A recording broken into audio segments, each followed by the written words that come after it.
Hi guys, आज मेरा हल्दी है। तो अभी पहले मेरा उपटन होगा। उपटन होने के बाद उपटन को साफ करूंगा। उसके बाद हल्दी चढ़ेगी।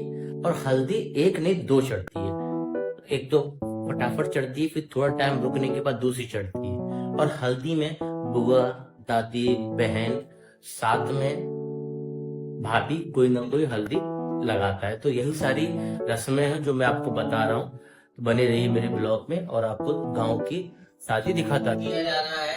अभी हल्दी लगेगी, इसके लिए थोड़ा काला पीला दिखता, गाँव में घूमता था तो इसके लिए शादी में उपटन होता है। थोड़ा बहुत हल्दी को बनाया जाता है, क्योंकि अभी शादी में दोनों जो है क्या कर सकते हैं। हमारी बहनें बहुत सेवा कर रही है, अब आशीर्वाद देनी पड़ेगी मेरे को। अभी मेरा उपटन हुआ था, तभी उपटन निकाला जा रहा है। किसी के नजर डेट जो लगती है ना, वो निकाली जाती है, फिर इसके बाद हल्दी चढ़ेगी। तो यही शादी की रस्में होती है जो गांव देहात में की जाती है। शहरों में तो सब खत्म हो गया, पर गांव देहात में अभी का निकाल लिया था। अभी पैर का निकाल रहा हूँ उपटन। पर उपटन लगाने से थोड़ा सा फर्क पड़ा है, पर ये सब गांव देहात में शादी जो करता है उसके लिए होता है। आजकल की इतनी सारी पॉपुलेशन है ना, कि बहुत सारे लोग कम गांव में शादी बनाते हैं, शहर में बनाते हैं। शहर में ये सारी चीजें नहीं होती, पर हमारे ब्लॉग के माध्यम से, थोड़ा बहुत जनरल नॉलेज के माध्यम से लोगों को कहीं ना कहीं पता चलेगा शादी में उपटन होता है, हल्दी क्यों चढ़ाई जाती है। कोई एक बार हल्दी चढ़ाता है, दो बार हल्दी चढ़ती है, तेल क्यों मांगने जाते हैं, देरी क्यों पूछती है, बहुत सारी चीजें। तो मेरे शादी के माध्यम से, ब्लॉग के माध्यम से आप लोगों को बता रहा हूँ। प्लीज भाई को फॉलो कीजिए और लाइक कीजिए, सब्सक्राइब कीजिए। भाई साहब अभी हाथ नहीं कर लिए, अभी पैर सही कर लिया, अभी मुंह साफ कर रहा हूँ। थोड़ा बहुत फर्क तो पड़ेगा, पर यही सारे नेम धर्म होते हैं जो शादियों में होना चाहिए।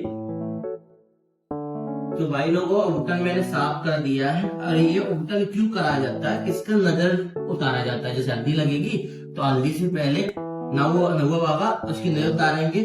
और घर के जो हल्दी लगाती है, जैसे किसी के यहाँ भाभी होती है, किसी के यहाँ बहन होती है, तो किसी के यहाँ बुआ होती है, तो जो हल्दी लगाता है तो वही नजर उतारता है। इसीलिए इस उपटन को साथ में रखा जाए। भाई पहले मैंने आटे का उपटन लगाया था, अभी लगा रहा हूँ मैं सिलबटने वाला उपटन। ये सिलबटने में पीस के दिया गया है, तो मैं उस पे बना रहा हूँ। तो यही होता है शादी में, अलग अलग प्रकार का है। जब अंदर जा रहा हूँ कुछ ना कुछ मिल जा रहा है। तो अभी इसके बाद हल्दी लगेगी, तब जाके शादी का इतना सारा नियम धर्म होता है। तो कोई नहीं, आगे बढ़ जाए, लाइफ को सेट करना है, तो सारी मुसीबतें झेलनी पड़ेगी, तभी जाके जिंदगी सुखहाल करनी है। तो नेम धर्म करना पड़ेगा और जिंदगी को बढ़िया से चलाना। अब सिलबटने वाला उपटन लग चुका है और सूख गया है। अब इसे निकाल कर अब हल्दी के लिए रेडी होऊंगा, तैयार होने जा रहा हूँ। खाली हाथ तेल चढ़ाने नहीं जा सकता, तो हाथ में गेहूं रखूंगा।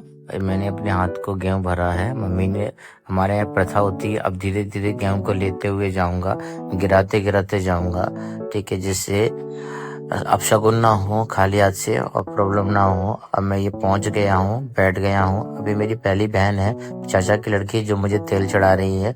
बगल में दूसरी चाचा की लड़की है जो दाल को पीस रही है, ठीक है। ये मेरी मामी आई है, बड़ी मामी। जो बड़ी मामी अभी दाल को पीसेंगी सिलवटने पे। उसके बाद दाल को पीसने के बाद, इसकी भी एक प्रथा होती है, उसके बाद तेल चढ़ाया जाएगा। तो मामी ने दाल पीस दी है, मामी अभी तेल चढ़ा रही हैं। उसके बाद मम्मी उनको बता रही हैं कि तुम ही बेटे की बड़ी मामी हो, तुमको ही सारे नेम धर्म करने हैं। तो मामी ने पहले हाथ लगाया, हाथ लगाने के बाद जो मम्मी का नेम धर्म था मम्मी ने किया। उसके बाद मम्मी ने फिर दोबारा से उसको दाल को पीसा। दाल को पीसने के बाद अभी मामी आई है और मामी अभी तेल चढ़ा रही है। मामी ने एक पैर लिया, एक तेल चढ़ाया, फिर दूसरा पैर पे लगाया, तीसरा गर्दन पे लगाया, चौथा सर पे लगाया। तो इसी प्रकार शादियों में, गांव देहात में तेल चढ़ता है। 5 तिलहरें होती हैं, कहीं 7 तिलहरें होती हैं, 3 नहीं होती, 3 अपशगुन होता है। तेल चढ़ने के बाद मुझे अंदर भेजा जाएगा, बोला जाएगा जाओ अपने जो तुम्हारे दई देवते उनको मना कराओ, फिर बाद में मुझे हल्दी लगाई जाएगी। तो ये तेल मेरा चढ़ चुका है। मेरे जितनी भी गाँव देहात वाले सब बैठे, तिलहरे में तेल चढ़ा दिया। अभी मुझे मेरी बहन आई है, ये मेरी बहन है, चाचा की लड़की जो आई है, इसने भी दाल को पीसा, पीसने के बाद तेल चढ़ाया, सर पे हाथ डाला। ये सारी मेरी बहनें हैं। और ये तेल चढ़ता है तो कोई देख ना ले, जिससे क्या होता है, अब शगुन होता है। तेल चढ़ने के बाद मुझे उठा लिया, बोल दिया जाओ कमरे में जहाँ तुम्हारे दही देवते हैं, जाके दही देवतों को देखो। बहन पकड़ के लेके जा रही है, खाली नहीं छोड़ सकते क्योंकि भूत प्रेत अला बला बहुत सारी चीजें होती हैं। ये मेरा घर है जहाँ फंक्शन हो रहा है। मैं गया, मम्मी मुझे लेके जा रही है, बहन मुझे लेके जा रही है, मैं अंदर गया।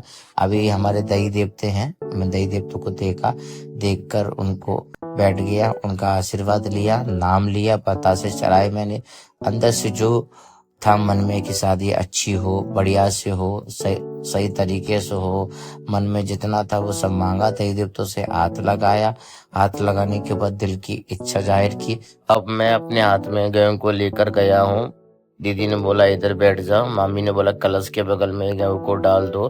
फिर मैंने धीरे से पूछा कुछ और है क्या, तो उन्होंने बोला बैठे रहे। उसके बाद नाव बाबा ने हाथ में बतासे रखे, गेहूं रखा, बोला कलश पे चढ़ा दो, चढ़ा दिया मैंने। उसके बाद मैं मम्मी आई, मम्मी ने बोला कि कितनी भी कोई कोशिश करे पैंट को मत उतारना।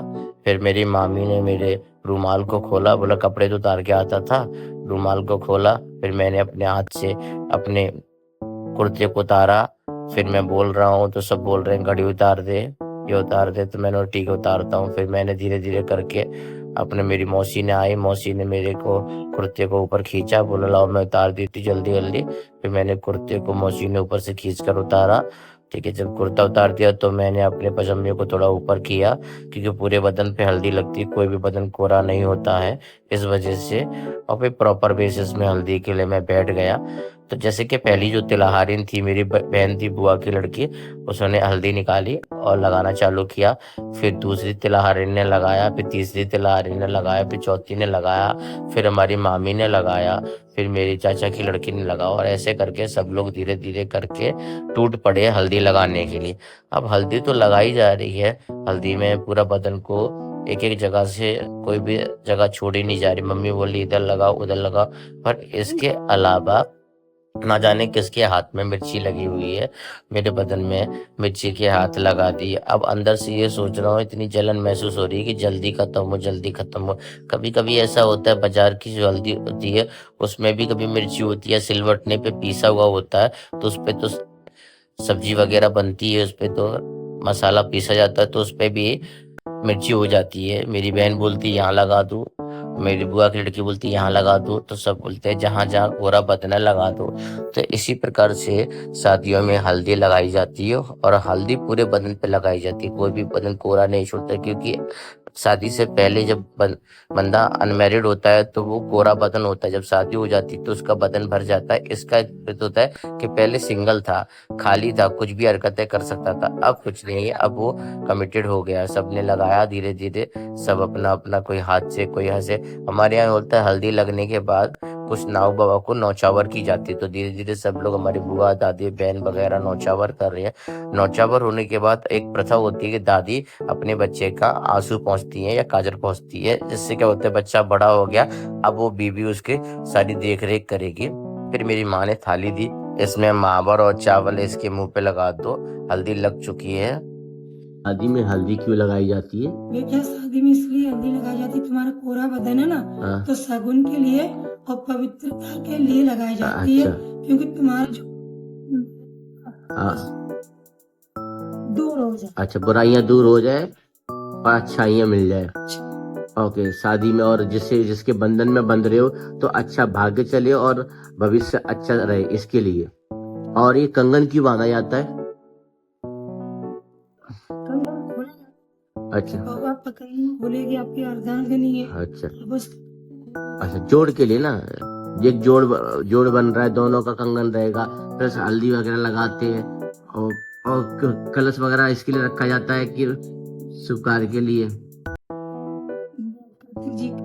बस होता अच्छा, बस होता। क्योंकि हम तो गांव वाले हैं, गांव में शादी अच्छी तरीके से मनाए। शहर में बहुत लोग कैसे भी शादी बनाते हैं, क्योंकि उनका पवित्र जीवन नहीं चलता। इसीलिए मैं पूछ रहा हूँ कि इन फ्यूचर कभी भी मेरी वीडियो से किसी को ये चीजें देखने मिलेगी तो उनका भी भाग्य अच्छा निकलेगा। अच्छे शुभ कार्य मिठागरे करते हैं तो जीवन बहुत अच्छे से चलता है, ये भगवान का इसमें आवन होता है।